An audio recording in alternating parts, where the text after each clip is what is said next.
Okay, so what if I told you that the future of, well, economic value and the secret to genuine creativity doesn't lie in perfect efficiency, but in, grammatical hiccups, unexpected pauses, subtle errors. Would you believe it? Welcome to the deep dive.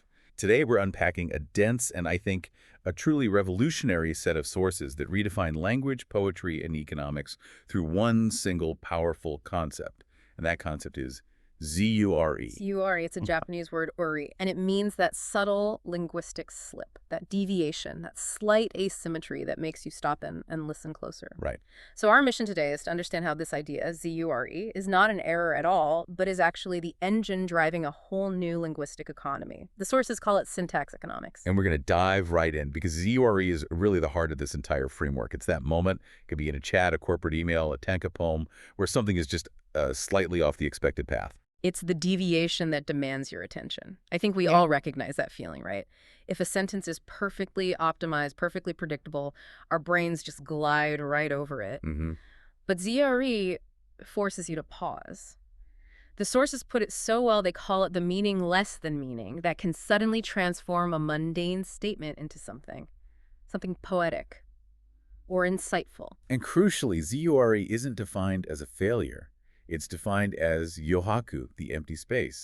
Think of it as the white space on a page. If everything is filled in, there's no room for movement, no room for thought. So this gap, this deviation, it leaves that essential room for the reader or the listener's imagination to just flow in and complete the circuit. It's the necessary fracture for new meaning to emerge. And this entire framework is built on the interaction and I guess the friction between two massive language-wielding entities that really dominate our landscape today. Exactly. We have to establish the players. So first, you have us, Homo sapiens. We're the masters of what the sources call pragmatic force. Goyoyoku. Right. We specialize in contextual response, voice intonation, timing, choosing the perfect word for the perfect moment. We know exactly which word to use to change the mood of a room, or to land a joke, or to shift a whole negotiation. Our power is rooted in context, and really in strategy. And then you have the other player, AI. AI is the supreme craftsman of syntactic power Kobo-ryoku. Its strength is just generating infinite, structurally sound new syntax, based entirely on its trained models. It's the ultimate machine for structure and probability. Yeah. And the sources argue that the place where these two subjects meet, the master of timing, us, and the craftsman of structure, AI, where they intersect and resonate through ZURE, that's the co-creative linguistic field they define as animact. And that's where the future is being built. But to understand that future, we first need to get a handle on the current economy of language. Okay, let's unpack that. So segment 1 of this deep dive looks at language through the lens of pure market economics. If words have tangible value, the ability to get a job or sell a product or declare love, how is that value created and controlled? We enter what's called the language market. For humans, a single word holds this intrinsic value far beyond its dictionary definition. This is the core of our pragmatic force. Just think about how a single, well-placed word in a crisis could be worth millions. Or how an entire life can be defined by 3 words spoken at an altar. Exactly. And the analogy they use here is fantastic. A poet, a novelist, a great orator, they aren't just craftsmen, they're traders. Traders, I love that. Rhyme, metaphor, rhetorical devices. These aren't just flourishes, they are specific, strategic techniques used to inflate a word's value in the market. It's like applying leverage. So the value isn't just in the word itself? No, not at all. It's determined by 3 things: the timing of use, the social context of the exchange, and what they call the circuit of citation. Who has used this word before? In what setting? It creates a sort of lineage of value. So our entire linguistic life is a strategic movement of choice. It is. But this choice has to operate within some kind of invisible framework, right? We can't just string sounds together randomly. What's that rigid structure? That structure is syntax. And the source describes it so powerfully as the language constitution. The traffic rules for conversation. That's a great way to put it. Syntax is the necessary institution that supports language. It determines what can be connected to what, how it will be understood grammatically, and what's deemed, appropriate or correct. So if human pragmatics is the strategic choice of which word to deploy, Then syntax is the structural choice, of which allowed connection that word can enter into. And the friction between those two systems, our desire to say something new and the rigid rules of grammar that might resist, that tension is exactly where creative ZURE is born. Yeah, that's the sweet spot. And we see that friction brilliantly expressed in metaphor.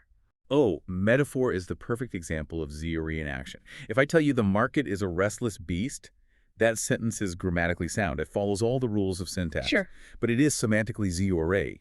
We have crossed two completely separate domains, finance and zoology, in a way that grammar rules would never mandate. And that semantic slip, it only works because it relies on something more than just the dictionary definition of restless or beast. Right. It relies on a shared social imagination. We rely on the cultural context of aggression, unpredictability, power, all the things associated with the beast, to immediately overlay those concepts onto the abstract market. So the ZURE here is not an error to be corrected. No, it's a creative circuit.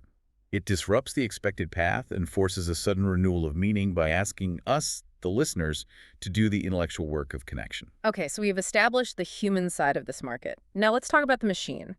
If syntax is the constitutional rulebook, what happens when AI, this supreme structure-generating machine, becomes the ultimate syntax craftsman? Well, this is where it gets really interesting. We have to shift from viewing syntax as a rigid law to seeing it as a generative movement. AI's core essence is just pure syntactic power. It's just learning word-to-word connections, statistically, contextually, often without any deep understanding of meaning at all. Exactly. And that idea that you can generate meaning without knowing meaning is fascinating and, yeah, maybe a little creepy. It is. So if the AI doesn't know the meaning, what's actually driving the output? What's the fuel for this syntax factory, as they call it? The fuel is the prompt, or what the source calls the mehu, the command. And the prompt is defined as an indeterminative imperative. An indeterminative imperative, what does that mean? It means it commands the machine to generate, but it also embeds expectations and guides the direction. And crucially, it triggers an unpredictable generation process. It's a command that, by its nature, initiates the possibility of deviation, of ZURE. Okay, so if we follow this economic analogy, the word itself must change function here. If language is a market, how is a word reframed in the AI context? A word is no longer this cluster of intrinsic meaning. It becomes an exchange unit, a token. A token. And the entire syntactic structure is the exchange market. The AI selects tokens based on syntactic suitability, which token is most likely to come next, and its calculated value in that specific circulation route. So the same token, the same word, can fluctuate wildly in value. The word blue, in a technical report on water purity, has one value. Right. But that same word in a highly emotional poem, its value and meaning change completely based on its circulation route within that new syntax. Precisely. The system is just generating a statistically probable sequence. But the breakthrough, the really core discovery here, is that the most valuable output, the poetic value, comes directly from ZURE.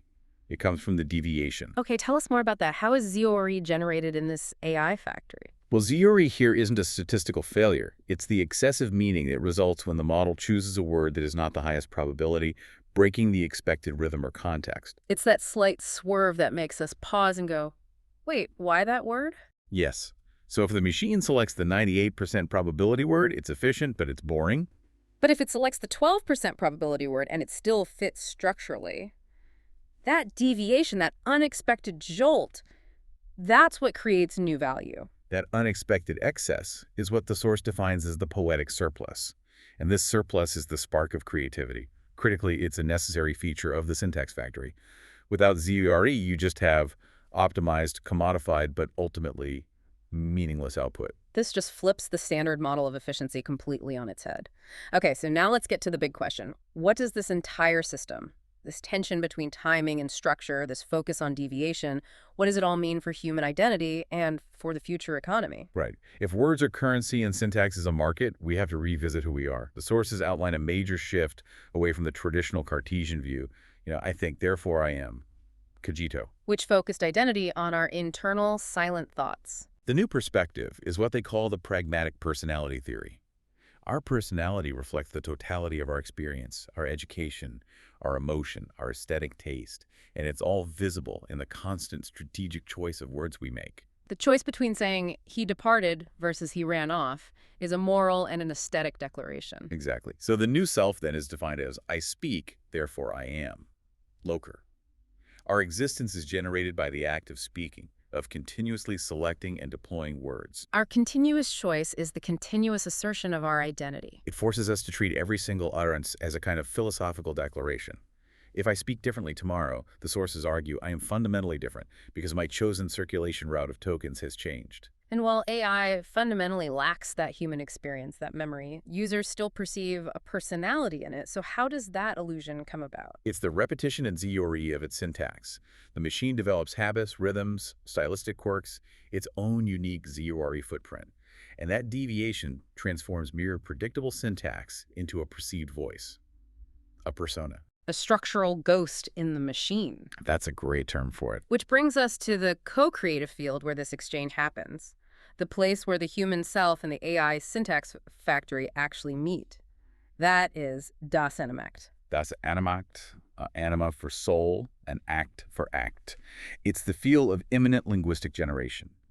And it operates under what they call a bipolar syntax model, which is defined by two forces exchanging ZURE. Okay, so the first force is the prompt. That external command, the expectation, the conscious structure the human imposes. And the second, more mysterious force is the Seelenhandlung. It translates roughly to the soul action or the internal urge that cannot help but speak action of the human. So these are two different but equally powerful starting points for generating syntax. Right, so the core of Animact isn't about one dominating the other. It's the circular structure itself, where the external command and the internal urge intersect, resonate, and generate new material through ZURE. The human prompts, the AI generates, the human corrects or deviates, and the cycle just keeps going. And this structural shift dictates a new economy. The sources argue we have to move away from what they call syntax capitalism. Which is what?